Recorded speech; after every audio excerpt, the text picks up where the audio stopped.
வணக்கம் சார். ஸ்ரீலங்கால மிக பிரபலமான ஒரு ஊடக நண்பர். என்னுடைய பேர் நஜாத். ஆனா டைட் செட்டின்னு வச்சுப்பாரு.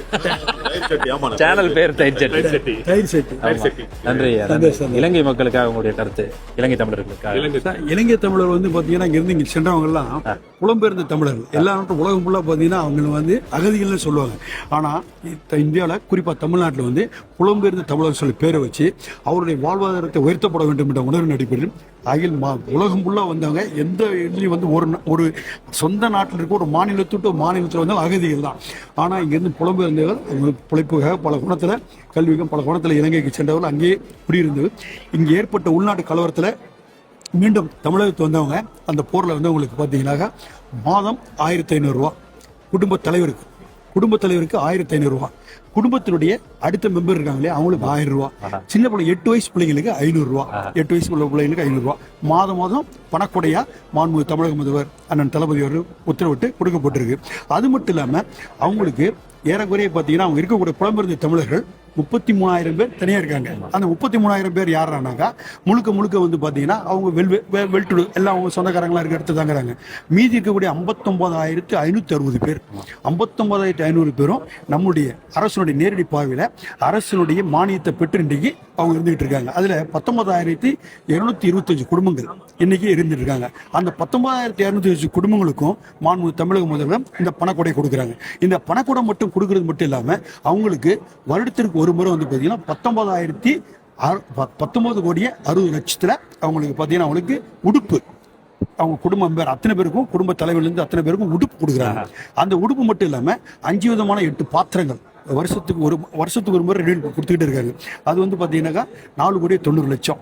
அதே மாதிரி அவங்களுக்கு வந்து பார்த்தீங்கன்னாக்கா பாலிடெக்னிக் படிக்கிற பிள்ளைகளுக்கு 10,000 ரூபா, பிஎஸ்சி பிகாம் படிக்கிற பிள்ளைகளுக்கு 15,000 ரூபா, எம்எஸ்சி எம்காம் படிக்கிற பிள்ளைகளுக்கு 20,000 ரூபா அரசு மானியமாக கொடுத்துட்டு இருக்கு. உயர்கல்வி இலவசம், உயர்கல்வி அந்த பிள்ளைகளுக்கு இலவசம். இது இல்லாம இப்போ 821 சுயஉதவி குழுக்கள் இருக்குன்னு 821 சுயஉதவி குழுக்கள். அந்த பெண்கள் தன்னுடைய சொந்த காலில் நிற்கணும், புலம்பெயர்ந்த நம்ம தமிழச்சிகள் சொந்த காலில் நிற்கிறதுக்காண்டி அவங்களுக்கு வந்து பார்த்தீங்கன்னா 18 கோடி ரூபாய் ஒரு 1,25,000 ஒரு சுய உதவி குழுக்களுக்கு மாண்புமிகு தமிழக முதல்வர் தளபதி அவர்கள் வழங்கி கொண்டிருக்கின்றார்.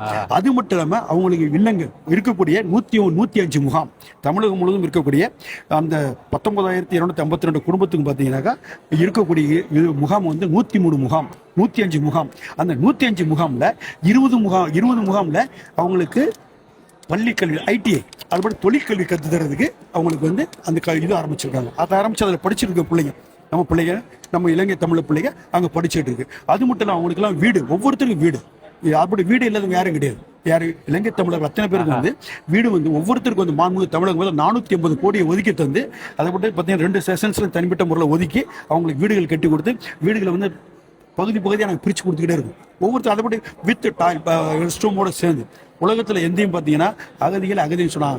நாம மட்டும் என்னன்னா தொப்புள் கொடி உறவுகின்ற காரணத்தால் மாண்புமிகு உயிரினும் மேலான தமிழக முதல்வர் அண்ணன் தளபதி அவர்கள் அவங்களை வந்து புலம்பெயர்ந்த தமிழர்கள் நம்முடைய தொப்புள் கொடி உறவுன்னு சொல்லி இன்ன வரைக்கும் பாதுகாத்து அவங்களுக்கு தேவையான அடிப்படை வசதிகள்லாம் செய்து கொடுத்துருக்காங்க. இன்னும் அவங்களுக்கு தேவையான வசதிகளை மாண்புமிகு தமிழக முதல்வர் செய்ய தயாராக இருக்காங்க. கண்ணின் நிமை போல காத்து உடுக்கிழந்தவன் கை போல எட்டுக்கண் கலைமா நட்பு என்று சொல்லுவோம். அது போல இன்றைய தினம் இலங்கை தமிழர்களுக்காக முழுமையும் மாண்புமிகு தமிழக முதல்வர் தளபதி அவர்கள் அர்ப்பணித்துக் கொண்டு இன்றைய அவர்களுக்காண்டி அரும்பாடுபட்டு கொண்டு வருகின்றார். திரு ஆவடி நாசர் அவர்கள் நன்றி, ரொம்ப நன்றி.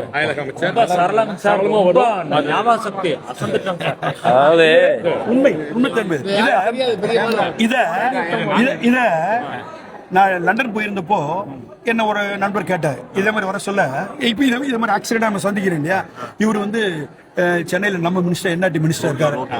ரோட்ல முருகன் இட்லி கடையில் அண்ணன் தான் செஞ்செல்லாம் போட்டு வாங்கி கொடுத்தாங்க. நான் சாப்பிட்டு வரோம். இவர் தான் மினிஸ்டர். எங்களுக்கு என்ன செய்திகள் நீங்கள் அவர் கேட்டார். அவர் பிரபானுடைய பிஏ இல்லையா, அவருடைய பிரபாரம் பிஏ இருந்தவரான். என்ன செய்திகள்னாரு, என்ன செய்யலன்னு.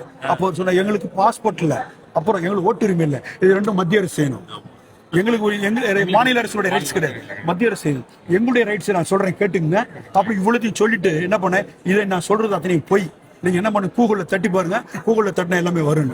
இவ்வளவுக்கும் காரணம் மாண்புமிகு தமிழக முதல்வர் தளபதி அவர்கள் அவரு படிச்ச பாராட்டு இவ்வளவு நாளா செய்யுங்க நீங்க ஆஹா அப்படின்னு சொல்ல தெரியாம இருக்கு, வெளியே தெரியாம இருக்கு அப்படின்ற அளவு அந்த அளவுக்கு இன்னைக்கு பாத்தீங்கன்னா இலங்கை தமிழர்களுக்காண்டி முழுக்க மாண்பு அந்த வீட்டை போய் பார்வையிடுறாரு, கெட்டுற வீட்டை போய் பார்வையிட்டு இதுல குறை இருக்கு, கரிய டைல்ஸ் போடுங்க, அவங்களுக்கு டைல்ஸ் வச்சு கொடுங்க, அவங்களுக்கு வெளியே வந்து கார்டன் வச்சு கொடுங்க, அவங்களுக்கு இது ஒவ்வொருக்கும் ஃபேவர் பிளாக் போட்டு கொடுங்கன்னு சொல்லி அவரு நேரடியாக போயிட்டு ஆய்வு செய்யணும். மாண்பு தமிழக முதல்வர் அவர்கள் நம்ம வீடு கட்டுறப்போ நம்ம வீட்டை நம்ம எப்படி நம்ம பண்பாணிப்போம் அதை மாதிரி பார்த்துக்கணும். இதுவரை யார் இதை மாதிரி ஒரு கொடை உள்ளம் கொண்ட முதல்வர் யார் கிடைக்கணும்? தமிழர் என்ற ஒரு காரணத்தால் 8 அடி மாண்புமிகு தமிழக கலைஞர் அவர் 8 அடி பாய்ஞ்சா அவர் பெற்றெடுத்த பிள்ளை மாண்புமிகு தமிழக முதல்வர் 16 அடி பாய்ந்தின்றையும் இங்கே மட்டும் கிடையாது நம்ம நாட்டுக்கு தமிழ் மக்கள் கடைகள் வாழ்கின்ற தமிழர்களுக்கும் காவலரனாக இருந்து நம்ம எல்லாம் கண்ணினிமைகள் காத்து வருகிற கண்கண்ட தெய்வம் நம்ம தமிழக முதல்வர் தளபதி ஸ்டாலின்.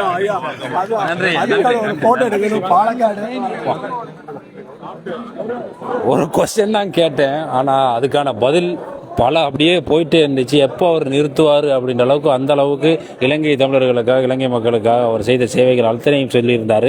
அதோட ரீசென்ட்லி டித்வா புயலால் பாதிக்கப்பட்ட இலங்கை மக்களுக்காகவும் தமிழ்நாடு அரசு பெரும் ஒரு உதவியை வழங்கியிருந்தது. அதற்கும் தமிழ்நாடு அரசுக்கும் தமிழக முதலமைச்சர் மு.க.ஸ்டாலின் அவர்களுக்கும் அவர்களுடைய நிர்வாகத்தினருக்கும் நெஞ்சம் நிறைந்த நன்றிகளையும் வாழ்த்துக்களையும் இலங்கை மக்கள் சார்பாக தெரிவித்துக் கொள்கிறோம். இப்போ சார் சொன்ன விஷயம் எல்லாமே இவங்களை பத்தி தான். இலங்கையில இருந்து இந்தியாவுக்கு இவங்க குடிபெயர்ந்திருக்காங்க. இலங்கையில் நீங்க எந்த ஊரு? வவுனியா. நீங்க? நான் வவுனியா கூமாங்குளம். வவுனியா கூமாங்குளம். திருவண்ணாமலை. வவுனியா. ஆஹா, வவுனியா வடக்குல இருந்து 3 பேர் இருக்காங்க, ஈஸ்டர்ன்ல திருவண்ணாமலையில இருக்கிறாங்க. இப்ப நீங்க இங்க வந்து எவ்வளவு காலம்? எனக்கு தெரியாது ஸ்ரீலங்காவை பத்தி. நான் சின்ன குழந்தை, அங்க இருந்து வர்ற நேரம் நான் சின்ன குழந்தை, அதனால எனக்கு ஸ்ரீலங்காவை பத்தி பெருசா தெரியாது. உங்களுக்கு? நான் வந்து பிறந்ததெல்லாம் வந்து களுத்துறை பக்கத்துல மினிசேனவத்தையில பிறந்தனா. என்னோட பர்த் சர்டிபிகேட் கூட வந்து சிங்களத்துல தான் இருக்கு. அப்படியோ? அந்த சிங்களத்துல இருந்த சர்டிபிகேட் கூட நான் இந்திய தமிழர் இருக்கு. அப்ப நான் வந்து 12 வயசுல இந்தியா வந்தனா. இலங்கையை பத்தி ஓரளவுக்கு எனக்கு தெரியும். ஆனா இங்க வந்து மேரேஜ் பண்ணி படிச்சு எல்லாமே இங்கதான் முடிச்சது. என்ன பிள்ளைகளுக்கு வந்து இங்கத்திய குடியுரிமை கொடுக்க இல்லை. ஏனென்றா என்னோட டாக்குமெண்ட்ஸ் கேட்கும் போது நான் உயிரை கையில பிடிச்சு கொண்டு உயிரை பாதுகாக்கிறதுக்கு இந்தியாவுக்கு வந்தது. அப்ப எந்த பிள்ளைகளுக்கு எந்த நாடு எனக்கு ஒன்று நடந்ததுண்டா எந்த பிள்ளை எந்த நாடு அந்த உரிமை அவங்களுக்கு இலங்கையை பற்றிய அனுபவம் இல்லை. அப்போ அவங்களுக்கு எங்களுக்கு நாங்க இலங்கையில பிறந்தோம், எங்களுக்கு குடியுரிமை வேணாம். இந்தியாவில பிறந்த எங்க குழந்தைகளுக்கு நீங்க குடியுரிமையை கொடுங்க, அவங்களுக்கு ஒரு வாழ்க்கையை அமைக்கிறதுக்கான ஏற்பாடை செய்து கொடுக்கும். அப்ப எங்களுடைய 4வது தலைமுறையும் அழிஞ்சதுக்கு பிறகு அவங்க எந்த நாட்டை சார்ந்தவர்கள், அவர்களுக்கு எந்த வாழ்க்கையை இந்த நாடு கொடுக்க போகுது? இந்த கேள்விக்கு மட்டும்தான் எங்களுக்கு பதில் தேவை. இலங்கையில இருந்து 1 வயது இங்க வந்துதான் இலங்கையில பிறந்தது. இங்க வந்து 35 வருஷமா இங்கதான் இருக்கோம். 1 வயசுல வந்துட்டீங்க? 1 வயசுல வந்தாச்சு. நீங்க? 11 வயசுல வந்துட்டேன். ஞாபகம் இருக்கா இலங்கை? இருக்கு, ஞாபகம் இருக்கு. படிச்சேன், 5வது வரைக்கும் படிச்சேன். இப்போ உங்களை பத்தின விஷயத்தை தான் சொல்லியிருந்தாங்க. அதுல முக்கியமா இங்க உள்ளவங்க கேட்கறது குடியுரிமை பத்தி. நீங்களும் அதை தான் கேட்டுட்டு இருக்கீங்க. உங்களுக்கு இந்திய நாடு எங்களுக்கு எல்லா உரிமைகளையும் கொடுத்திருக்கு. இந்திய மக்களுக்குள்ள எல்லா அடிப்படை தேவைகளும் எங்களுக்கும் செய்யறாங்க. ஆனா எங்களுக்கு முக்கியமான ஒன்று குடியுரிமை. எங்களுடைய சமுதாயத்தினுடைய எதிர்காலத்தினுடைய கேள்விக்கு பதில், அந்த பதில் வந்து எங்களுக்கு கிடைக்கும் வரைக்கும் எங்கள் சுதந்திரமற்றவர்களாகத்தான் நாங்கள் எங்களை கருதுகிறோம். இப்போ கூட பேசியிருந்தாங்க, எல்லா வசதிகளும் வாய்ப்புகளும் உங்களுக்கு வழங்கப்பட்டிருக்கு. கல்வி எல்லா விஷயங்களும், கல்வி படிக்கிறதுல இருந்து மருத்துவ வசதி தான் எங்களால போக முடியும். குடியுரிமை இல்லாதனால நலத்திட்டமோ அவ்வளவு நலத்திட்டமோ இலங்கை தமிழர்களுக்கு கிடைக்குது. இப்ப ஒண்ணு எடுத்தீங்கன்னா எங்க அப்பா அகதி, நான் அகதி, என் பிள்ளையும் இப்ப அகதி. இந்த நிலை மாறணும். இந்த அகதி நிலை மாறணும். சொல்லும் போதே எனக்கு வந்து எனக்கு ஒரு மாதிரி மாறுது. சரி, ஆனா அந்த ஒரு அதிகாரம் மத்திய அரசுக்குரிய அதிகாரம் தான். அதை கொடுக்க வேண்டியது மத்திய அரசு தான். மத்திய அரசுக்குரிய அதிகாரம் மாநில அரசுக்கு கிடையாது. அந்த ஒரு விஷயத்தை தான் அவங்களும் சொல்லியிருந்தாங்க. மற்றபடி அவங்களால முடிஞ்ச சகல விஷயத்தையும் முழு தரவுகளோட சொல்லியிருந்தாங்க. ஆனா கூடிய சீக்கிரம் அதுவும் கிடைக்கணும். ஆரம்ப காலத்துல எங்களுக்கு வந்து எதையுமே இல்லை அப்படின்ற நிலை இருந்தப்ப 15க்கு வந்தவங்க, இந்தியாவுல பிறந்தவங்க அப்படி சர்டிபிகேட்டுகளை கொடுத்து ஓரளவுக்கு நெருங்கி வந்து கொண்டிருக்கு. இப்ப நாம இலங்கையில இருந்து வந்து சட்டவிரோதிகள் இல்லை அப்படின்ற ஒரு பதிவும் வந்திருக்கு. அப்ப அதை தாண்டி நாங்க இன்னும் ஒண்ணு எதிர்பார்க்கிறோம், இந்த குடியுரிமையை. எல்லாம் ஒன்னொன்னா தான் நடக்கும். பொறுமையும் காலமும் அதற்கான பதில சொல்லும். இதற்கான பதிலும் கூடிய விரைவில் நடக்கணும். உங்களுடைய அந்த கோரிக்கை, உங்களுடைய அந்த இதுக்கு போராட்டம் நம்முடைய தமிழக முதல்வர் ஐயா அவர்களும் நடவடிக்கை எடுத்துக்கொண்டிருக்கிறார். அது எங்களுக்கு நடந்ததுன்னா ரொம்ப மிகுந்த சந்தோஷம் அடைவோம். எங்களுக்கும் அந்த சந்தோஷம். அந்த வேர்டை கூட நான் சொல்ல விரும்பல. அந்த பேர் இல்லாம போய் உங்களுக்கான ஒரு நல்ல ஒரு அடையாளமாக, உங்களுக்கான ஒரு வாழ்வாதாரத்துக்கான உறுதி நிலை கிடைக்கணும் அப்படின்ட்டு இலங்கையிலிருந்து இந்தியா தமிழ்நாட்டு மண்ணிலிருந்து உங்களுக்காக வேண்டிக் கொள்றேன். நன்றிமா, நன்றி. தேங்க்யூ. தேங்க்யூ, நன்றி. என்னுடைய பேர் செல்வகுமாரி. நான் காட்டுமன்னார்குடி இலங்கை மறுவாழ் முகாமில் வசித்து வருகிறேன். ஆசிரியராக பணியாற்றி வருகிறேன். இங்க டீச்சரா இருக்கீங்களா நீங்க?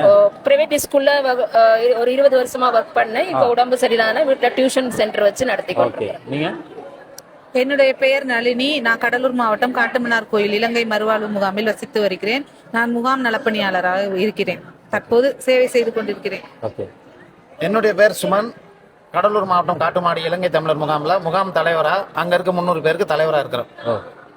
நான் வந்து கள்ளக்குறிச்சி மாவட்டம் சின்னச்சேலம் இலங்கை மறுவாழ் முகாமில் தலைவராக இருக்கேன். என்னுடைய பேர் வந்து தயாநீதன். நன்றி.